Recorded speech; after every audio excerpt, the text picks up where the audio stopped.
Bonjour, un tuto autour de la création des comptes Google dans G Suite. Pour cela, il faut tout d'abord accéder à l'interface d'administration qui se présente comme celle-ci. Donc vous pouvez voir qu'il y a différents icônes et que en fonction de la tâche que vous voulez effectuer, vous allez choisir celui qui vous intéresse. Nous, ce qui nous intéresse, c'est ici la partie utilisateur pour créer des utilisateurs. Donc vous cliquez dessus. Vous pouvez voir ici dans cette nouvelle page quels sont les différents comptes que vous avez déjà créés. Donc ici, il n'y en a que deux. Si vous voulez créer des utilisateurs, c'est en bas à droite, vous avez un plus. Si vous approchez la souris, vous pouvez voir qu'on peut ajouter soit un utilisateur, soit plusieurs. On va voir ce qui se passe lorsqu'on fait ajouter un utilisateur. Je clique dessus. Et là, donc, on peut créer un utilisateur en mettant son prénom, son nom. Alors, vous voyez ce que j'ai fait, c'est pas très intelligent, il vaut mieux ne pas mettre d'accent.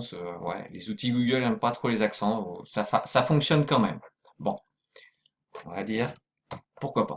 Au niveau du choix de l'adresse, vous pouvez mettre vraiment ce que vous voulez, mais essayez de faire quelque chose de cohérent pour tout l'établissement. Donc généralement, on met la première lettre du prénom, un point ou pas de point, et puis le nom. Euh, et là, c'est un peu plus compliqué. Donc là, par exemple, ça ferait euh, P non, par exemple. Si on garde cette règle, ou P.nom, voilà. Ensuite, vous avez la question du mot de passe. Donc, je vous conseille donc de rentrer un mot de passe, de faire en sorte de définir un mot de passe pour tout l'établissement. Pour tout le monde le même. Alors, il faut savoir que à la première connexion, les utilisateurs vont devoir changer ce mot de passe. Donc, le mot de passe que vous choisissez, ce ne sera que pour la première connexion. Donc, on met deux fois le même et ensuite on fait créer. Voilà. Donc là, je le fais pas. Moi, ce qui m'intéresse, c'est ajouter plusieurs utilisateurs. Donc, toujours en bas à droite, là, vous voyez, ajouter plusieurs utilisateurs. Lorsque je clique dessus, j'arrive sur une nouvelle fenêtre et il y a deux étapes. Donc la première étape, ce sera de télécharger un fichier qu'on va remplir.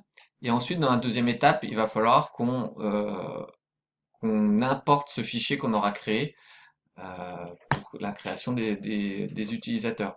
Donc là, pour la première étape, je vous conseille de ne pas sélectionner ça. Il ne faut pas que ce soit bleu, il faut que ce soit blanc. Donc vous téléchargez sous forme de fichier CSV euh, votre liste de contacts qui sera vide normalement. Vous allez donc le chercher dans téléchargement. Il est là, c'est celui-ci. Et là, pareil, ce que je vous conseille, c'est de ne pas l'ouvrir avec Excel, mais de l'ouvrir avec LibreOffice. Excel ayant un peu de mal avec les fichiers CSV qui ont été créés par Google. Donc, clic droit, ouvrir avec LibreOffice. Faites OK à la première question. Et là, vous avez différentes colonnes qui devront être renseignées pour définir les différents comptes. Donc le prénom, le nom, l'adresse mail et le mot de passe. Alors je suppose que vous avez déjà une liste de tous les élèves de l'établissement ou toutes les personnes que vous voulez créer. Donc moi je me suis fait un fichier texte, test. Vous l'ouvrez, vous prenez tout, vous sélectionnez les personnes qui vous intéressent, vous copiez et vous collez cette liste ici, CTRL V.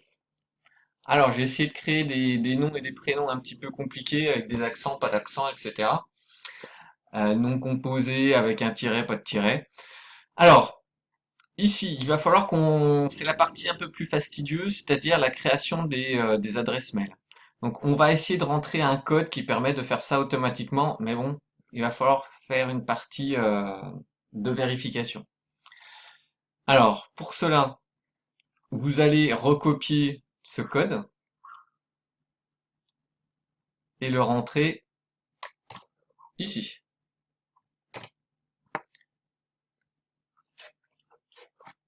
Hop. Donc vous voyez, L'adresse mail qui a été créée, c'est p.frédéric@csnd nevers.net. Donc, c'est pas exactement ce que je voulais, mais c'est fait exprès. Je vais essayer d'expliquer un peu plus ce code. Donc, en revenant sur celui-ci qui est un peu plus gros. Donc ici, en fait, il va nous mettre en minuscule ce qui était en majuscule. Il prend la partie texte de la colonne B de la case B2. B2, donc c'est là, B2, Perrault. Et il ne prend qu'une seule lettre. 1, 1. Donc il part de la lettre 1 et il en prend une. Donc c'est le P qui est pris. Moi je veux pas, je veux qu'il me prenne la première lettre du Frédéric. Donc ce sera case A2. Ensuite, je veux qu'il prenne Perrault. Donc ça va être la case B2 pour lequel il prend de la case 1, de la lettre 1 à la lettre 10. Donc ce sera B2. Donc ici c'est A2, B2. Je fais entrer, vous voyez que c'est f.perrault.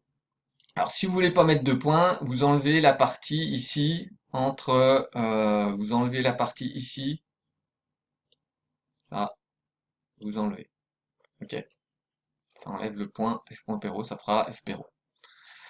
Dans cette partie-là, ici j'ai mis @csndnevers.net. Vous, il faudra impérativement mettre votre nom de domaine euh, qui a été créé pour l'occasion ou que vous avez déjà.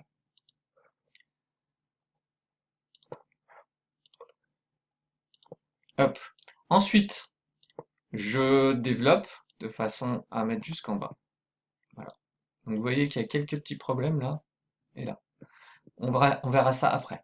Dans Password, je mets le mot de passe que je veux. Alors, soyez créatifs, mais il faut quelque chose de simple que tout le monde s'en rappelle. Et je vous rappelle qu'à la première connexion, les utilisateurs vont changer ce mot de passe. Il faudra bien leur dire de se rappeler de ce mot de passe. Là, maintenant, je sauve. Alors, hop, j'enregistre. Je quitte. Je quitte. Et je vais rouvrir le fichier qui avait été téléchargé, que j'ai modifié, qui était d'un téléchargement. Je le rouvre avec LibreOffice. Alors pourquoi? C'est simplement parce que en fait, la formule que j'ai remplie a disparu et ça va me permettre de modifier les adresses qui sont pas bonnes. Alors ici, vous voyez qu'il y a mangin, espace, tiret, alors avant c'est une adresse qui est pas valide. Donc il va falloir que vous vérifiez chacune des adresses une par une. Ah ouais, c'est la partie très fastidieuse. Vous allez modifier, vous allez vérifier chacune des adresses et vous allez devoir faire en sorte que elles soient cohérentes. Alors faites extrêmement attention aussi. Donc, est-ce que vous voulez des tirets?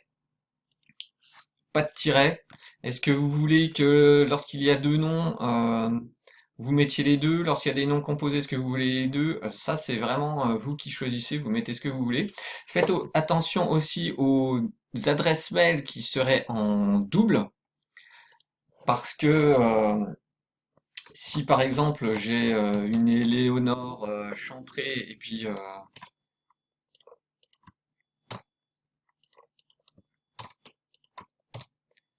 donc là il va me créer évidemment exactement la même. Vous voyez? Si j'ai deux fois la même, si j'ai deux fois des prénoms qui commencent par la même lettre et les mêmes noms, je vais avoir forcément deux fois la même adresse mail. Donc là il va falloir que vous mettiez un ici et deux ici. Voilà. Donc une fois que vous avez fait cette partie vérification, vous pouvez sauver à nouveau, vous quittez, vous retournez sur l'interface d'administration. Donc je vous remonte depuis le début. On a fait ajouter plusieurs utilisateurs en bas à droite, ajouter plusieurs utilisateurs. Et là j'en suis à joindre un fichier, laissez bien la case cochée, exiger que l'utilisateur change de mot de passe à la première connexion. Vous faites joindre un fichier. Vous allez chercher dans vos fichiers, donc là c'était dans téléchargement, le fichier qu'on vient de créer et vous cliquez ensuite sur importer. Et là, tous les comptes vont être créés assez rapidement. Ça se fait pas à la seconde. Il faut parfois une demi-journée pour que ça se fasse, parfois une heure, parfois moins. Ça dépend. Ça dépend. Voilà, je vous remercie. Au revoir.